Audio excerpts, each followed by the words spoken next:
Hi friends, welcome to my channel super trader Lakshya. यहाँ पे बात करूँ किस तरह की सब प्लान कर सकते हैं कल का दिन और क्या पॉसिबिलिटी है, मतलब मंडे के दिन, और क्या पॉसिबिलिटी दिख रही है, ग्लोबल सिनेरियो क्या है और किस तरीके से आप अब जो फेड की मीटिंग है वेडनेसडे को आने वाला है आउटकम, और उसके बाद आपका बजट है, तो दोनों जो ये इवेंट्स हैं, बड़े इवेंट्स हैं, इसको किस तरीके से प्लान कर सकते हैं, प्ले कर सकते हैं, क्योंकि ग्लोबल मार्केट काफी वॉलेटाइल है।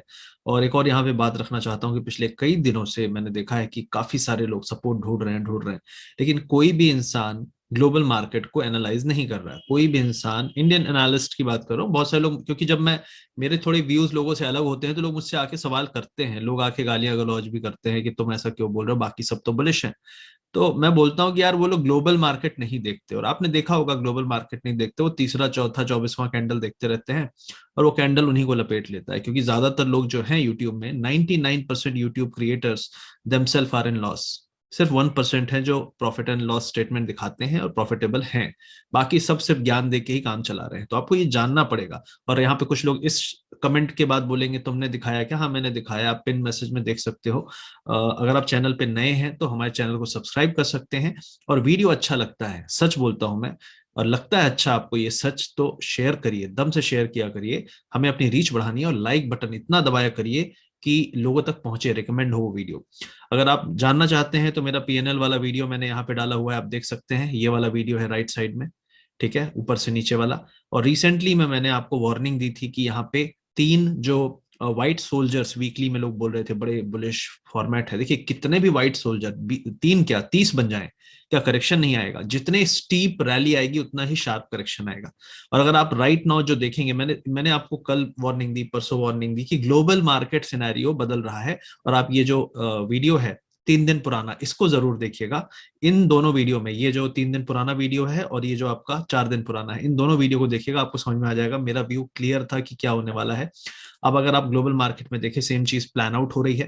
मैं आपको चार्ट्स में भी दिखाऊंगा किस तरीके से सेम चीज प्लान ऑलरेडी हो चुकी थी यूएस मार्केट्स में, क्योंकि रेट हाइक होने वाले हैं। जो इजी मनी के चक्कर में सारे इकोनॉमिस्ट बन गए, कोई भी इंसान, कोई भी स्टॉक खरीद रहा है, डबल हो रहा है, ट्रिपल हो रहा है, तो ऊपर जाते समय तो सारे एंजॉय कर रहे हैं, लेकिन बेचने का डिसीजन कोई लेना नहीं चाहता और आपको कोई बताना नहीं चाहता। लेकिन जब यूएस मार्केट गिरेगा, रेट हाइक होगा, तो उसका इंपैक्ट वही देखेंगे ना जो 2 साल से पहले मार्केट में आए हैं, और ज्यादातर तो यूट्यूबर 2 साल पहले ही आए हैं मार्केट में। तो आपको यहाँ पे एक डिफरेंस दिखेगा हमारे चैनल में, कि हम थोड़ा सा एक्सपीरियंस बेस्ड बात करते हैं। हो सकता है फॉर सम टाइम चीजें उल्टी पुल्टी हो रही हो बिकॉज ऑफ लिक्विडिटी, और वो लिक्विडिटी अब जा रही है। तो जब लिक्विडिटी जाएगी तो वही बात चलेगी जो हम बात कर रहे हैं, ना कि वो जो रैंडमली बिकॉज ऑफ लिक्विडिटी 2 से 3 गुना हो गए शेयर तो लोग खुश हो रहे हैं। यहाँ पे आप देखेंगे राइट नाउ यूएस फ्यूचर काफी बुरा गिरा है, और यूएस फ्यूचर गिर रहा है लेकिन फिर भी ऑयल नहीं गिर रहा, तो ये प्ले क्लियरली इन्फ्लेशन का प्ले है और फेड रेट हाइक का प्ले है, जिसके कारण मार्केट गिर रहे हैं। इंडियन मार्केट में जाते हैं वापस से और बात कर लेते हैं कि क्या हुआ फ्राइडे को आपने देखा, लास्ट में एक शार्प बाउंस आया, अगेन सेम गेम चल रहा है। बजट के चक्कर में टीवी वाले गिव अप नहीं कर रहे हैं, नहीं मानेंगे वो। जब तक, मैं बोल रहा हूं, अगर बजट तक ये बचा भी ले गए और बजट के बाद ये कंटिन्यू रहा कि रेट हाइक एग्रेसिव हो सकती है, ऑयल प्राइसेस बढ़ते रहे, तो आप ये मान लीजिए कि मार्केट 16,400 भी तोड़ रहा है और 15,500 की तरफ भी जाएगा। ठीक है, तो जो पोर्टफोलियो बनाना है उसकी बहुत जल्दी ना करें, यूपी इलेक्शन भी है, तो बहुत सारे इवेंट्स हैं जो मार्केट को टर्न अराउंड कर सकते हैं किधर भी। तो लास्ट लास्ट में एचडीएफसी बैंक और आईसीआईसी बैंक और रिलायंस, इन सारों ने काफी पुश किया लास्ट लास्ट के कुछ मिनटों में, आधे घंटे में, तो उसके चक्कर में मार्केट ने शार्प बाउंस दिया, बहुत सारे लोग बुलिश होके गए होंगे। और 617 17 617 पे मार्केट बंद हुआ है right now. SGX Nifty 200 point नीचे है। तो मोस्ट प्रोबेबली जो मार्केट है हमारा वो 17,400 के आसपास खुलेगा, जो कि मैंने 2 दिन पहले जो वीडियो बनाया उसमें मैंने यही कहा था कि बजट के पहले 17,400 लग रहा है, लेकिन अब मैं कह रहा हूं 17,400 के और नीचे भी जा सकते हैं। रीजन सिंपल है कि वेडनेसडे को फेड मीटिंग है, तो मंडे ट्यूसडे तक थोड़ा सा सेल द बाउंस रह सकता है, और हम लोअर लेवल जितने भी टेस्ट करने हैं कर सकते हैं। और उसमें एक और चीज आपको बताऊंगा कि एक और पॉसिबिलिटी बन रही है कि हो सकता है मार्केट शार्प बाउंस बैक भी दिखाए 26 तारीख से, 26 के बाद। क्योंकि जब फेड जो बोलना है बोल देगा तो उसके बाद मार्केट अपनी एक एक्सपेक्टेशन सेट कर लेता है और उसके बाद सोचता है चलो इतना हाइक तो होना है, उसके हिसाब से हम गिर भी चुके हैं काफी, क्योंकि यूएस मार्केट काफी गिर चुके हैं हाई से रिसेंटली में 4-5 दिनों में। तो एक कह सकते हैं कि चलो फेड रेट हाइक का ठीक ठाक असर तो हमने कर लिया है। अगर लगता है कि फेड फिर भी बहुत एग्रेसिव बातें कर रहा है तो फिर मार्केट गिरता रहेगा। लेकिन एक रिलीफ रैली हो सकती है फेड के अगले दिन से, या फेड के दिन जिस दिन आने वाला है फेड की पॉलिसी, उसी दिन से मार्केट हो सकता है। मैंने एक और पॉइंट आपको बोला था कि फेड को धमकाने की कोशिश करेगा मार्केट कि मैं गिर रहा हूं तुम ऐसा मत कर देना कि रेट हाइक बहुत ज्यादा कर देना। तो वो भी एक चीज है, ये ब्लैकमेलिंग भी होती है, बड़े फंड मैनेजर या जो भी लोग हैं कि रेट हाइक ज्यादा ना हो उसके लिए थोड़ी ब्लैकमेलिंग करते हैं। अब अगर आप देखेंगे तो हमारे जो स्टॉक्स हैं, ज्यादातर स्टॉक नीचे की तरफ थे, 15 स्टॉक एडवांसिंग है, 35 डिक्लाइनिंग है। और जो आप देखेंगे यहाँ पे लास्ट लास्ट में काफी सारे स्टॉक में बाउंस आया था। आप देख सकते हैं यहाँ पे ये एक चार्ट है जो मुझे काफी हेल्प करता है देखने में। एंड ऑफ डे में मैं इसको नजर मारता हूँ, मतलब 3 बजे के आसपास। तो अगर आप यहाँ पे देखेंगे तो ऑटो सेक्टर में आप देखेंगे कि मार्केट स्ट्रांग ही था। आप देखेंगे एचडीएफसी ट्विंस नीचे से खुले, ऊपर से खुले नीचे गए, फिर नीचे से इन्होंने क्लोजिंग में अच्छा बाउंस दिखाया। उसके अलावा आप देखेंगे टीसीएस में बाउंस आया, ब्रिटानिया में बाउंस आया, कोटक में भी लास्ट लास्ट में बाउंस आया, टाटा कंज्यूमर, आईसीआईसीआई बैंक में भी बाउंस आया। और कुछ ऐसे स्टॉक थे जो लो पॉइंट पे बंद हुए। उन स्टॉक को जो कल के रिकवरी में भी बाउंस नहीं कर रहे हैं वो सबसे ज्यादा कमजोर कहलाएंगे और वो पिटेंगे। बजाज फिनसर्व, टेक महिंद्रा, ये सारे आप देख सकते हैं यहाँ पे चार्ट में, ये लो पॉइंट पे, आईओसी है, उसके अलावा बीपीसीएल है, उसके अलावा आपको यहाँ पे देखेंगे एलएनटी है, ये हाई पे खुले और लोवेस्ट पॉइंट की तरफ बंद हुए। तो इस तरीके से आप देख सकते हैं एक नजर मार के कि भाई कौन से स्टॉक हैं जो नीचे से ऊपर बंद हुए, रिकवरी में पार्टिसिपेट किए, और कौन से स्टॉक हैं जो पार्टिसिपेट नहीं किए। जो पार्टिसिपेट नहीं किए वो कमजोर हैं और पिटाई हो सकती है मंडे को, क्योंकि एसजीएक्स निफ्टी 200 पॉइंट नीचे दिखा रहा है। अब यहाँ पे एक और चीज हम देख लेते हैं जो है कि आपका डाउ जोन्स, तो यूएस फ्यूचर मैंने, यूएस मार्केट मैंने बता दिया काफी कमजोर बंद हुए। जब हम बंद हुए थे तो ये ग्रीन में आ गया था ऑलमोस्ट, तो हमने उसकी ग्रीन को फैक्टर इन किया, लेकिन इतने रेड को हमने फैक्टर इन नहीं किया। और इसको फैक्टर इन कल एशिया भी करेगा मंडे को, और यूरोपियन मार्केट्स भी करेंगे। तो मोस्ट प्रॉब्ली मंडे को हम मोस्ट प्रॉब्ली एक बाउंस बाउंस आ सकता है दिन में, लेकिन मोस्ट प्रॉब्ली हम हर बाउंस पे सेल करके लो पे ही जाना चाहिए मंडे को। अब वो 3 बजे के बाद क्या होता है मुझे नहीं पता, 2-3 दिन से ऐसी फिनोमिना हो रही है, लास्ट लास्ट में एक शॉर्ट कवरिंग हो रही है। तो 2 बजे 2:30 बजे तक में अगर आप शॉर्ट हैं, अच्छा डाउनफॉल आ चुका है, निकल के बैठ जाइए। और अगर आप कैरी भी करना चाहते हैं, अगर करना भी है तो 3:15 के बाद करिए, 3:15 के बाद। इससे पहले कि हम चलें यूएस स्टॉक मार्केट के चार्ट एनालिसिस के बारे में, डाउ जोन्स, नैस्डैक, रसल, पहले हम बात कर लेते हैं एक माइंडसेट रिलेटेड बहुत इंपॉर्टेंट, रिपब्लिक डे आने वाला है, और फिर हम कंटिन्यू करेंगे अपने ग्लोबल मार्केट का एनालिसिस। दोस्तों इससे पहले कि मैं वीडियो में आगे बढ़ूं, यहाँ पे बहुत इंपॉर्टेंट बात करना चाहता हूँ। आज 22 जनवरी है और 26 जनवरी को रिपब्लिक डे मनाने वाले हैं हम। रिपब्लिक डे वो दिन है जिस दिन हमारा कॉन्स्टिट्यूशन लिखा गया था, कॉन्स्टिट्यूशन बनाया गया था, और उस कॉन्स्टिट्यूशन ने हमें कुछ राइट्स दिए थे। उन राइट्स को यूज करके हमने जीवन में बहुत प्रगति की है, हम यहाँ तक पहुंचे हैं। और अगर हमें लाइफ में आगे बढ़ना है तो हमें लगातार फोकस करते रहना पड़ेगा सेल्फ इंप्रूवमेंट पे, और सेल्फ इंप्रूवमेंट करने के लिए बुक्स बहुत इंपॉर्टेंट रोल प्ले करती हैं। मेरे हिसाब से आपको बुक्स सुनना और समझना बहुत जरूरी है, पढ़ना बहुत जरूरी है इनफैक्ट, लेकिन बहुत सारे लोगों को पढ़ना बोरिंग लगता है। तो यहाँ पे कुकू एफएम जो इंडिया का नंबर 1 पोर्टल है, ऐप है, जहाँ पे आप ऑडियो बुक्स सुन सकते हैं, वहाँ पे ढेरों बुक्स आपके लिए लेकर आए हैं जो माइंडसेट से रिलेटेड है, आपके पर्सनल फाइनेंसेस से रिलेटेड है, और उन सभी एरियाज से रिलेटेड है जो आपकी पर्सनल लाइफ को एक बेटर इंप्रूवमेंट के साथ आपको दिखा सकते हैं, अगर आप इस सही रास्ते को चुनते हैं जो कि है लर्निंग। क्योंकि बुक्स के बिना, कहते हैं कि books are your best friend, तो बुक्स के लिए आपको अलग से बहुत ज़्यादा टाइम निकालने की जरूरत नहीं है, क्योंकि यहाँ पे समराइज करके बहुत ही क्रिस्प तरीके से आपको ऑडियो बुक्स लेकर ही आते हैं। तो कुकू एफएम इस रिपब्लिक डे में एक ऑफर लेकर आए हैं, तो अगर आप इंडिया कोड चुनते हैं तो आपको 50% का फ्लैट डिस्काउंट मिलता है एनुअल सब्सक्रिप्शन पे, और इस एनुअल सब्सक्रिप्शन से आप अपना लर्निंग का प्रोसेस और इंप्रूवमेंट का प्रोसेस स्टार्ट कर सकते हैं आज के आज। ये ऑफर 29 जनवरी तक चलने वाला है, आज से शुरू हो रहा है। तो आई होप आप लर्निंग के प्रोसेस पे अपने आप को ढालेंगे, अपने आप को लाएंगे। और चलते हैं, बात करते हैं वीडियो में एनालिसिस के बारे में। तो डाउ जोन्स की पहली बात करूंगा मैं, तो यहाँ पे आप देख सकते हैं ये है आपका डेली टाइम फ्रेम। आरएसआई तो ओवरसोल्ड हो चुका है 26 के आसपास, जो कि दिखाता है कि market is extremely oversold. Weekly में आप देखेंगे, इस पॉइंट को मैंने काफी दिन पहले बोला था कि in spite of all the things जो भी हो रहा है मार्केट में, आप डाउ जोन्स का जो आरएसआई है ये अभी तक का लोएस्ट आरएसआई है वीकली टाइम फ्रेम में, जो 2020 का क्रैश आया था उसके बाद। तो 2020 में जो फॉल आया था उसके बाद हमने इतना लोअर आरएसआई 43 का अभी तक नहीं देखा वीकली टाइम फ्रेम में। तो ये चीज है, दिखा रही है कि मार्केट है बहुत कमजोर है। और नॉर्मल सिनेरियो में भी जब बाउंस आता है तो वो आया था लास्ट टाइम 34 के आसपास। तो अभी हम 43 पे हैं, तो थोड़ा बहुत फॉल और आ सकता है, हो सकता है मंडे ट्यूसडे में और सेल द बाउंस करे, लोअर एंड पे बंद हो और फिर 2-3 दिन में हम बाउंस करें फेड के बाद, ये पॉसिबिलिटी बन सकती है। और अगर हम मंडे से ही बाउंस करने लगे देन डेफिनेटली फेड के बाद गिरने के चांसेस बढ़ जाएंगे। तो मुझे नहीं लगता मार्केट फेड के बाद गिरेगा, क्योंकि उसे चीजें पता चल जाएंगी, तो पहले ही फैक्टर इन करना ज्यादा पसंद करेगा मार्केट। अब नैस्डैक की बात करें, जो सबसे शार्पली गिरा, आप देख सकते हैं ये वीकली टाइम फ्रेम के कैंडल है। वीकली में कभी भी नैस्डैक जब 2020 का फॉल आया था उसके बाद इतना लो आरएसआई कभी नहीं गया, 40 पे आ चुका है। नॉर्मल सिनेरियो में ये 33 और 35 आ चुका है। तो हम नैस्डैक में वीकली टाइम फ्रेम में मे बी बेस के आसपास है। मेरा बेस के सिनेरियो है 13,950 से लेके 12,970। तो अभी भी 1,500-2,000 पॉइंट का यहाँ पे फॉल आ सकता है। लेकिन आप कैंडल का देख लीजिए ना, पैनिक है पूरा। तो ये दिखाता है कि मार्केट यहां से नीचे जाएगा, लेकिन बाउंस पे सेल है। अच्छा, अगर आप चेस करेंगे तो लपेटे में आ सकते हैं।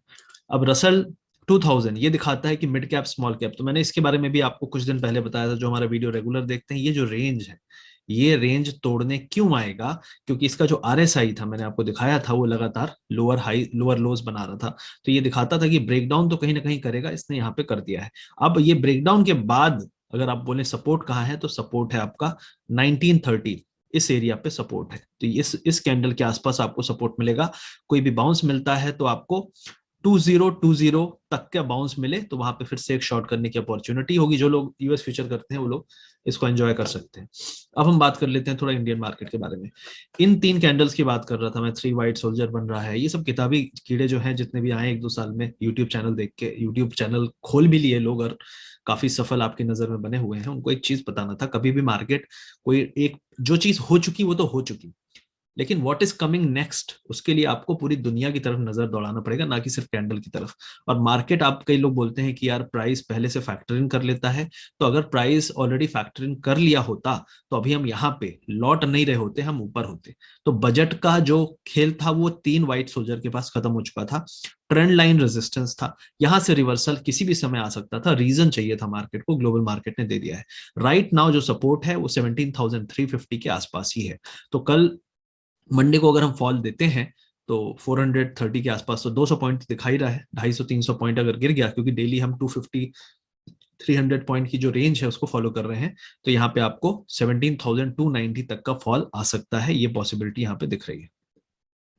अब इसके अलावा अगर हम देखें तो ये निफ्टी 50 की बात है। अब निफ्टी में जो बाउंस आया था, बहुत सारे लोग पुट लेके गए होंगे, लेकिन बहुत सारे लोग मजबूरी में पुट लेके गए होंगे क्योंकि लास्ट के बाउंस में फंस गए होंगे।